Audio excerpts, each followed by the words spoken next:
पहाड़गंज भवन पर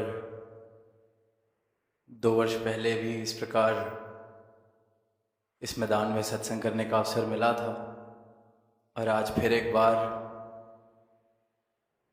ये सुंदर रूप बना है। और जैसे कि सुना भी कि पुरातन समय के कहीं अनुभव साझे किए गए और न जाने अनेक ऐसे कितने महापुरुष हैं जिन्होंने अपनी ये जो यात्रा, भक्ति की यात्रा इसी स्थान से शुरू की होगी। निरंतर शहंशाह जी के आशीर्वाद प्राप्त करते हुए, निरंतर दर्शन करते हुए, कई बार ऐसे बात सुनने को मिलती है, सब अपने अपने अनुभव बताते हैं कि रोज़ ही दिन की शुरुआत यहाँ भवन पर सत्संग से किस प्रकार सत्संग के साथ जोड़ा गया, किस प्रकार बचपन से ही यहाँ पे शिक्षा मिली, भक्ति वाली राह दिखाई गई। तो ये वो फाउंडेशंस जिन्हें कहा जाता है, तो ये पहाड़गंज भवन एक ऐसा स्थान जो इन फाउंडेशंस को बनाने वाली एक जगह बनी, जहाँ सतगुरु ने खुद न जाने साकार रूप में कितने ऐसे जीवन हैं जिनको वो आकार दिया, वो दृष्टि दी। आज भी यहाँ बैठे हैं, भक्ति, परमात्मा, इस विषय पे हमने भाव सुने, गीत सुने, मिशन का क्या संदेश है, मानव को क्या आवाज दी जा रही है, यह भी सुना। निरंतर जब भी सत्संग जाते हैं ये बात सुनते हैं। अभी बात हुई खौफ की कि इस परमात्मा का खौफ, किसी का रिश्ता खौफ वाला है, किसी का रिश्ता कोई इसे अपना सखा मानता है, कोई इसे अपना पिता मानता है, कोई इसे यार मानता है। जैसे जैसे जिसने रिश्ता बनाया वैसा वैसा रिश्ता इस परमात्मा के साथ हर किसी का अपने अपने तरीके से, अपनी अपनी सोच के अनुसार, अपनी अपनी धारणाओं के अनुसार। और वहीं फिर सतगुरु ने आवाज दी कि रिश्ता, धारणाएं ये सब सीमित हैं, ये अधूरी हैं, जब तक जिसके साथ रिश्ता कायम किया जा रहा है इसकी पहचान ना हो जाए, जब तक जिसे आवाज दी जा रही है इसके दर्शन ना हो जाएं, जब तक जिसके बारे में बोला जा रहा है, गाया जा रहा है, पढ़ा जा रहा है,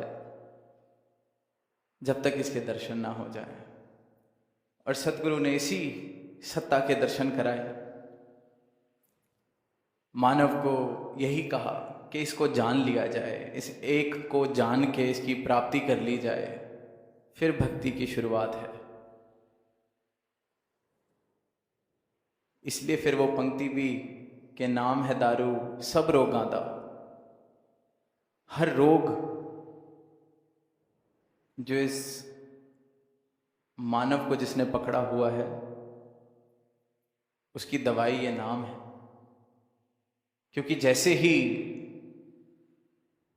ये प्राप्ति होती है तो जो हर रोग का आधार है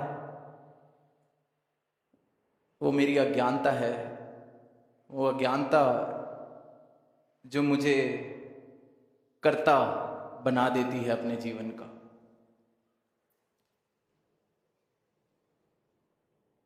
मेरी अज्ञानता जो कहती है कि मैं ये और मैंने ये किया, और जितना जितना मैं करता जाता हूं उन सब का जोड़ बन के मेरी मैं बनती जाती है। और फिर जैसे ही इस कर्ता के दर्शन मुझे सही मायनों में सतगुरु कराते हैं तो वो भाव जीवन से खत्म हो जाता है। तो ये जितने रोग हैं, जिस बुनियाद पे ये रोग खड़े थे, वो ही नहीं रहती, कर्ता भाव खत्म हो जाता है। तो सभी रोगों की दारू ये नाम, सभी रोगों की दवा ये नाम। और यही प्राप्ति करके संतों ने नाच के, गा के, आवाज दे के, हर एक तरीके से सारी मानवता को जागृत करने का ये प्रयास किया है, करते आ रहे हैं, आज भी कर रहे हैं सदगुरु की कृपा से। कि ये जीवन जो है, इसको अगर जीते जीते नहीं सजाया तो फिर फायदा ही क्या है। इसकी सजावट अगर जीते जी नहीं की गई तो फायदा ही क्या है। अगर धर्म को यही सोचा कि धर्म तो कहीं बाद में काम आने वाली चीज है, धार्मिक होना तो कहीं किसी परलोक को संवारने की बात है, और ये जीवन ऐसे ही कलेश कला सड़ते गलते बिता दिया तो फायदा ही क्या है। और यही अज्ञानता है जिसे सब लोग सच मानते हैं, जिसमें सब लोग जी रहे हैं। और इसलिए फिर जब सवाल आता है कि परमात्मा क्यों चाहिए, करना क्या है भक्ति का, तो अगर जवाब परलोक के आधार पर है मेरे जीवन में, तो जब ऐसे सवाल आते हैं कि जब बात ही आगे की है, देखा किसने है, अभी क्या जरूरत है, तो जब अभी आज इस जीवन में परमात्मा का कोई अगर योग नहीं है, जरूरत नहीं है, उपयोग नहीं है, तो फिर करना ही क्या है, जरूरत ही क्या है। और इन्हीं सवालों से फिर और सवाल बनते हैं और ऐसे भाव आते हैं, तो इंसान कहता है कि ऐसी नास्तिकता या ऐसी आस्तिकता से नास्तिक होना बेहतर है। क्योंकि अगर भगवान में जो मान रहा है, खुद को जो धार्मिक कह रहा है, उसका जीवन भी यूं ही रोते रोते बीत रहा है, यूं ही परेशानियों में बीत रहा है, वो भी अगर खौफ में जी रहा है, वो भी अगर ऐसी अवस्था में जी रहा है जैसी एक परमात्मा में ना मानने वाले की है, तो फिर जरूरत ही क्या है। कोई कहता है मैं नास्तिक हूं, नहीं मानता परमात्मा को, और बेशक तुम होगे आस्तिक, पर मेरे और तुम्हारे जीवन में फर्क क्या है। कल तुम भी रो रहे थे, आज मैं भी रो रहा हूं। कल मेरे पास नौकरी नहीं थी तो मेरी भी यही हालत थी जो तेरे पास नौकरी नहीं है, जो तेरी हालत है। तो जीवन में अगर कोई फर्क ही नहीं है तो फिर आस्तिकता और नास्तिकता में क्या फर्क रह गया, जरूरत क्या है। फिर खौफ ही खाना है तो तू परमात्मा का खौफ खा के सीधी राह पर चल रहा है, मैं सरकार के खौफ से सीधी राह पर चल लूंगा, फर्क ही क्या है। तुझे इस परमात्मा का खौफ है, मुझे शायद पुलिस के डंडे का खौफ है। अगर ये खौफ ही हमें सीधी राह पर चला रहा है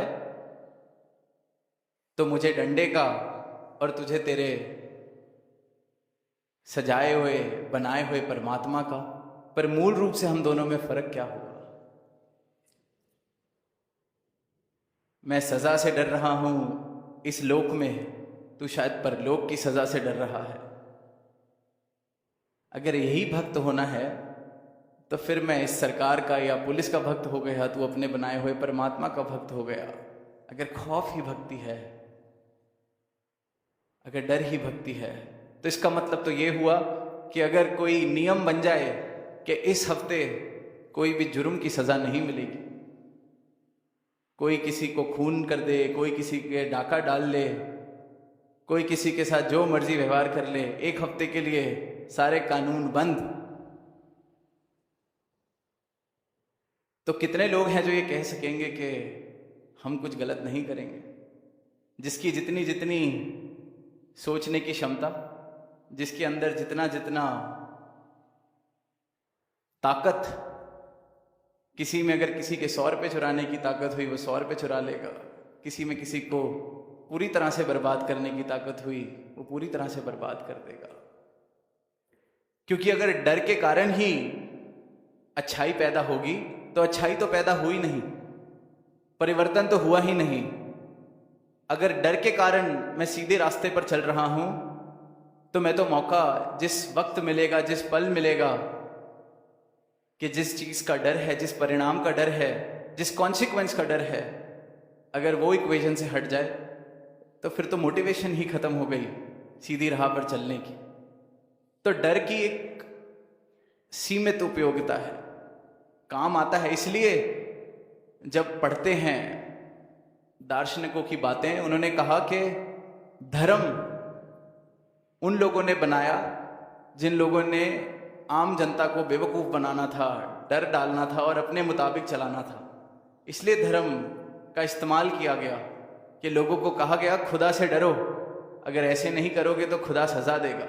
और फिर जैसे जैसे समाज को बनाना था, खुदा का डर डालते डालते वैसा समाज बनाते गए।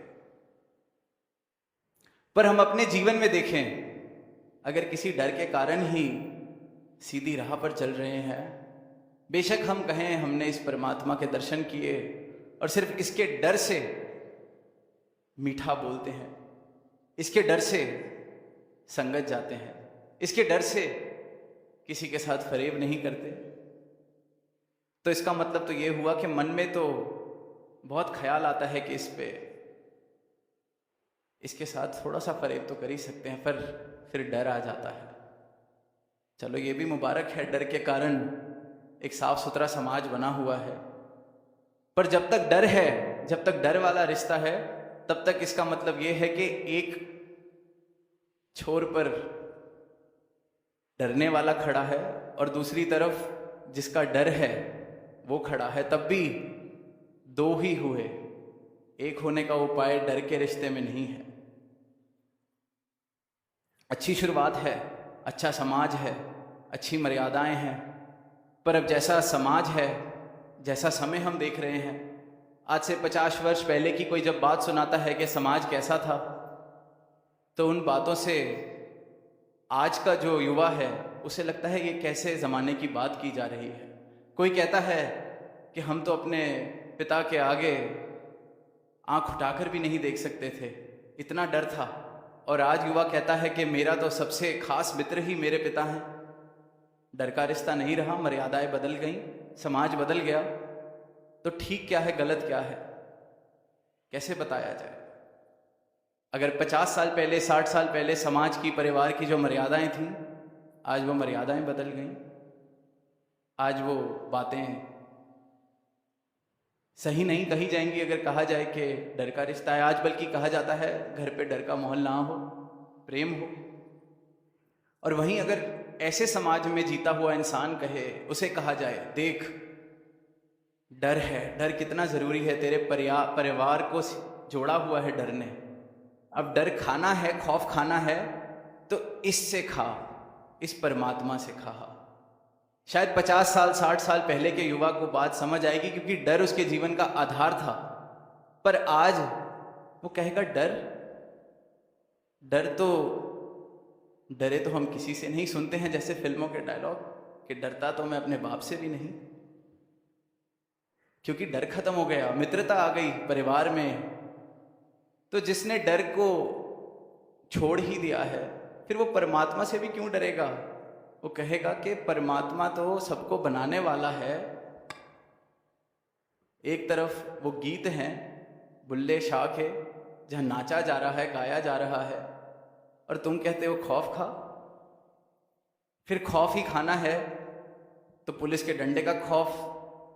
आज कोई गलती करेंगे, डर है कहीं ले जाएगा, जेल में डाल देगा। परमात्मा से डर के तो ये भी नहीं पता चलता कि वो देखो कितने गलत काम कर रहा है, कितनी धन दौलत है उसके पास। परमात्मा से डरने का फायदा क्या है? जो डर रहा है वो सीधी राह पर चल रहा है, जो नहीं डर रहा वो सारे नियम तोड़कर धन दौलत कमा रहा है। और फिर जो डर डर के सीधी राह चल रहा है वो भी उसको देख के सोचता है कि मैं कहीं ऐसे तो ही नहीं डर रहा, थोड़ा सा ट्राई हम भी मार ले। तो ऐसी दुविधा वाले जीवन को ज़रूर डर जन्म दे सकता है कि जब तक मैं डर रहा हूं मैं अच्छा इंसान हूं। डर खत्म, कॉन्सिक्वेंसेस खत्म, परिणाम मेरी गलती का अगर कोई ना बचे तो उसी क्षण शायद मैं उस सही राह को छोड़ दूंगा। वहीं अगर हृदय में परिवर्तन आ जाए, सही मायनों में कोई धार्मिक हो जाए, तो उसको अच्छा करना या अच्छे होने की उसकी मोटिवेशन खौफ नहीं है कि डर, अगर आज प्रेम वाली बात नहीं की तो किसी का डंडा पड़ेगा या परमात्मा नाराज हो जाएगा।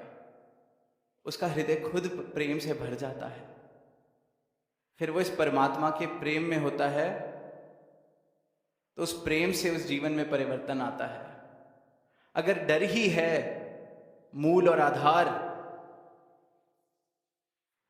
तो फिर परिवर्तन तो हुआ ही नहीं हृदय का। हृदय का परिवर्तन तो तब माना जाए कि सारे नियम हट गए,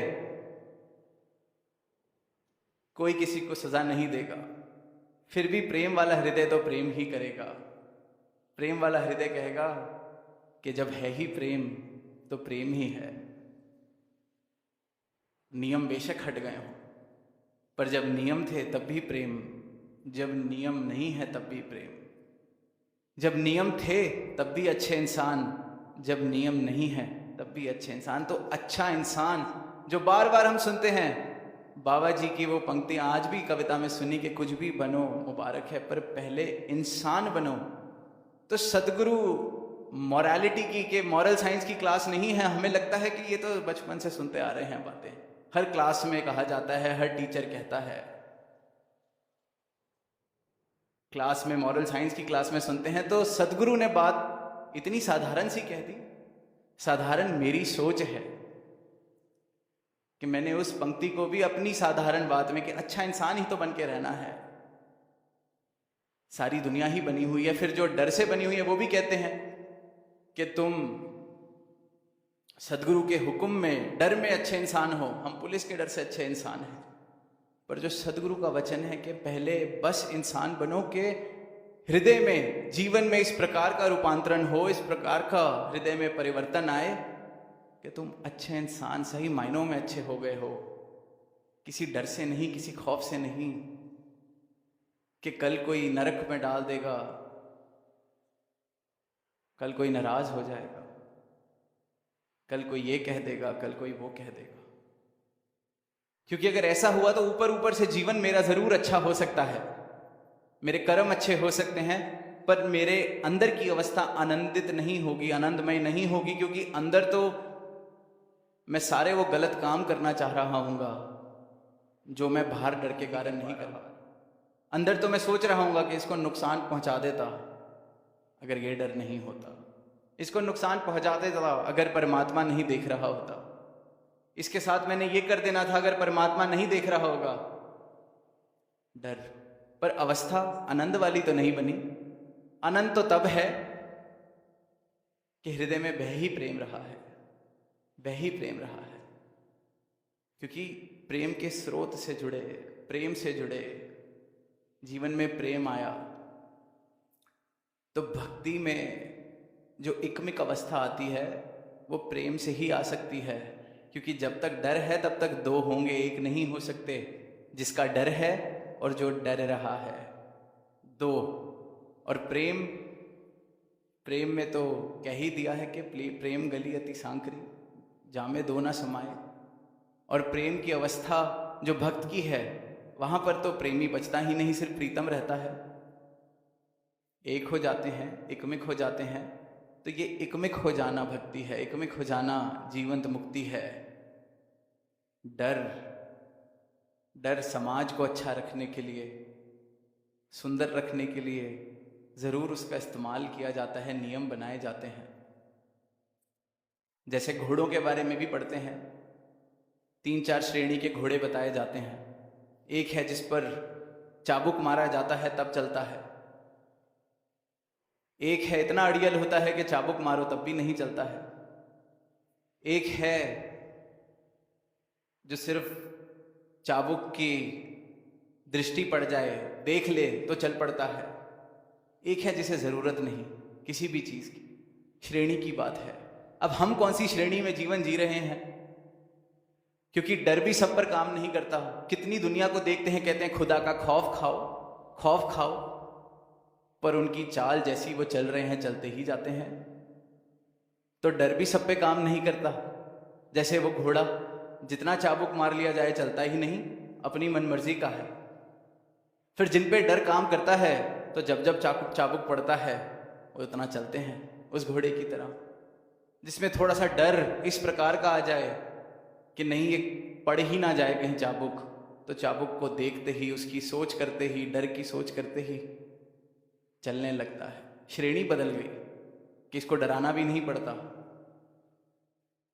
और फिर उत्तम घोड़ा, कहते हैं उस घोड़े के बारे में कि उसको अगर किसी ने चाबुक दिखाया भी तो वो अपनी तौहीन समझता है कि मुझे दिखाना पड़ गया, तो प्राप्ति ही क्या की मैंने। तो इंसान परमात्मा से डर के रिश्ते भी बना के बैठा हुआ है। और डर है इसलिए भ्रम है, डर है इसलिए परमात्मा के नाम पर, धर्म के नाम पर शोषण है। डर है इसलिए ये सत्य और धुंधला हो गया है दुनिया के लिए, क्योंकि उनको लगता है कोई ना कोई डरा कर, क्योंकि हम डरे पहले ही हुए हैं कि देख तेरा वो नुकसान हो जाएगा, देख तेरे साथ ये हो जाएगा, देख तेरे साथ वो हो जाएगा। तो इसलिए डर का जोर ज़्यादा है, डर का प्रचार ज़्यादा है, क्योंकि इंसान डरा हुआ है पहले से ही। हमारे चाहे संस्कार हैं जिन्होंने डरा रखा है, हमारी धारणाएं हैं जिन्होंने डरा रखा है, जिस बात ने भी डरा रखा है। पर डर है तो डर धार्मिक हमें सही मायनों में नहीं कर सकता, क्योंकि धार्मिक होना सही मायनों में वो है जो हृदय से जिसका परिवर्तन हो गया है, हृदय से जो इस परमात्मा के प्रेम में, इसके एहसास में इस प्रकार डूबा हुआ है कि अब किसी चीज़ का डर मुझे सही राह पर नहीं चला रहा, किसी डर की वजह से मैं अच्छा इंसान नहीं हूँ। सदगुरु ने जब कहा कि कुछ भी बनो मुबारक है, पहले इंसान बनो, तो ऐसा इंसान जिसके जीवन में सही मायनों में इंसानियत आ गई है। तभी इंसानियत और रूहानियत संग संग वाली जो बात आई थी, ये संग संग ही आते हैं। रूहानियत, इस रूहान के साथ प्रेम इंसानियत को सही मायनों में जन्म देती है। और जब इस प्रकार से मैं धार्मिक होता हूँ, तभी मैं सही मायनों में धार्मिक होता हूँ, तभी सही मायनों में हृदय परिवर्तन होता है, तभी सही मायनों में भक्त कहलाए जा सकते हैं, तभी सही मायनों में जीवंत मुक्त हो सकते हैं। मुक्ति डर से, इस भाव से कि सही राह पर इसलिए नहीं चल रहे कि कोई सजा ना दे जाए, राह ये रह गई प्रेम की, सदगुरु की बताई हुई राह। क्योंकि प्रेम इतना है जहां मैं बचा ही नहीं। जब डर है तब भी कर्ता भाव मौजूद है कि ठीक करूं वरना कोई सजा दे देगा। कर्ता भाव तो नहीं गया, कर्ता भाव तब भी है। चुनाव कर रहे हैं ठीक और गलत में, कर्ता खुद को मान रहा हूं कि गलत करूंगा तो सजा, सही करूंगा तो रिवॉर्ड।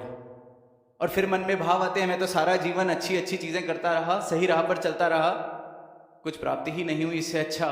कितने लोगों को ये बात कहते सुना है, क्या ही मिला देखो, रोज भगवान का नाम लिया, रोज किसी को मैंने नुकसान नहीं पहुंचाया, कुछ मैंने नहीं किया, पर मेरे साथ भी ये हो गया। तो जब ऐसे भ्रांति वाले भावों से हम जीवन जी रहे हैं, भ्रांति वाले भावों से खुद को धार्मिक कह रहे हैं, तो संदेह में ही रहेंगे हमेशा। और जब तक हृदय में, मन में संदेह है, मतलब ज्ञान आया नहीं है। क्योंकि अगर डर के आधार पर ही सही रास्ते पर चल रहा था, तो जिस दिन मुझे ऐसे लगा कि कोई सजा मिली है, जिस दिन मुझे ऐसे लगा मेरे मुताबिक कुछ नहीं हुआ, तो मैं उसी दिन ये सवाल पूछूंगा कि क्या ही फायदा हुआ डर कर चलने का। होता है, सबके साथ हुआ है। तो अगर ये सवाल आ रहे हैं, मतलब अभी प्रेम वाली भक्ति जीवन में नहीं है, मतलब अभी भी किसी डंडे के डर से सही राह पर चल रहे हैं।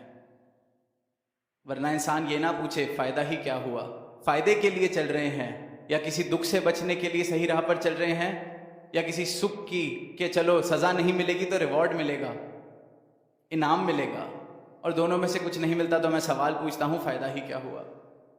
तो सही मायनों में धार्मिक होना, इस प्रेम के स्रोत को जान लेना है, इस प्रेम के स्रोत को इस प्रकार अपने हृदय में बसा लेना है कि मैं भी प्रेम हो जाऊं।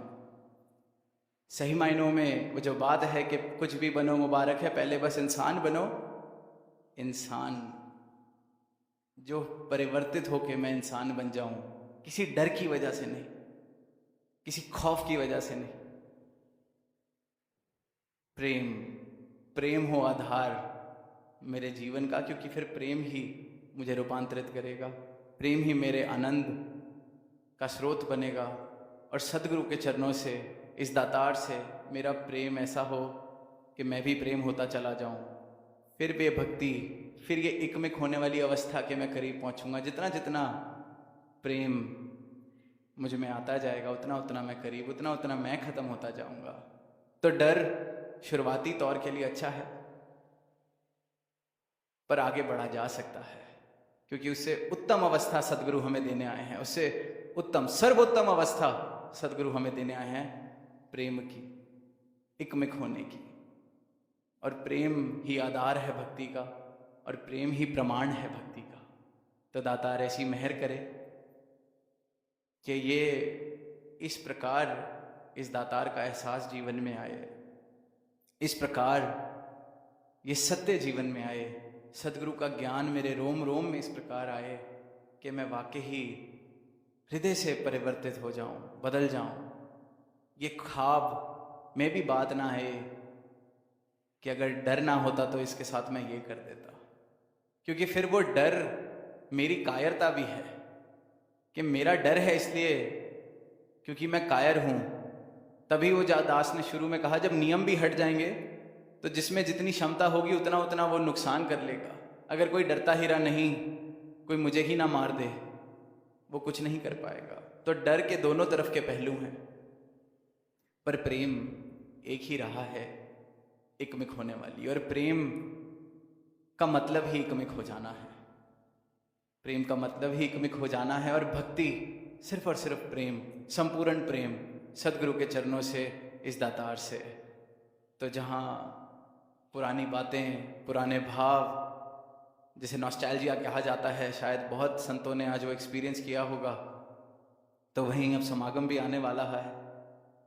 और निरंतर ये तैयारियां, ये सेवाएं सब अपना अपना योगदान दे रहे हैं। तो वहाँ यही अरदास दातार से, सदगुरु के चरणों से, कि हमें जो भक्ति मिली है वो प्रेम से भरपूर हो, हमारे जीवन में अच्छाई हो तो उस प्रेम की वजह से। ये भक्ति, ये जीवन सिर्फ और सिर्फ प्रेम से भर जाए, सदगुरु के प्रेम से, इस दातार निरंकार के प्रेम से एकमिक हो जाएं। ऐसी अवस्था सबकी झोली में आए, प्रेम से कहना धन्य।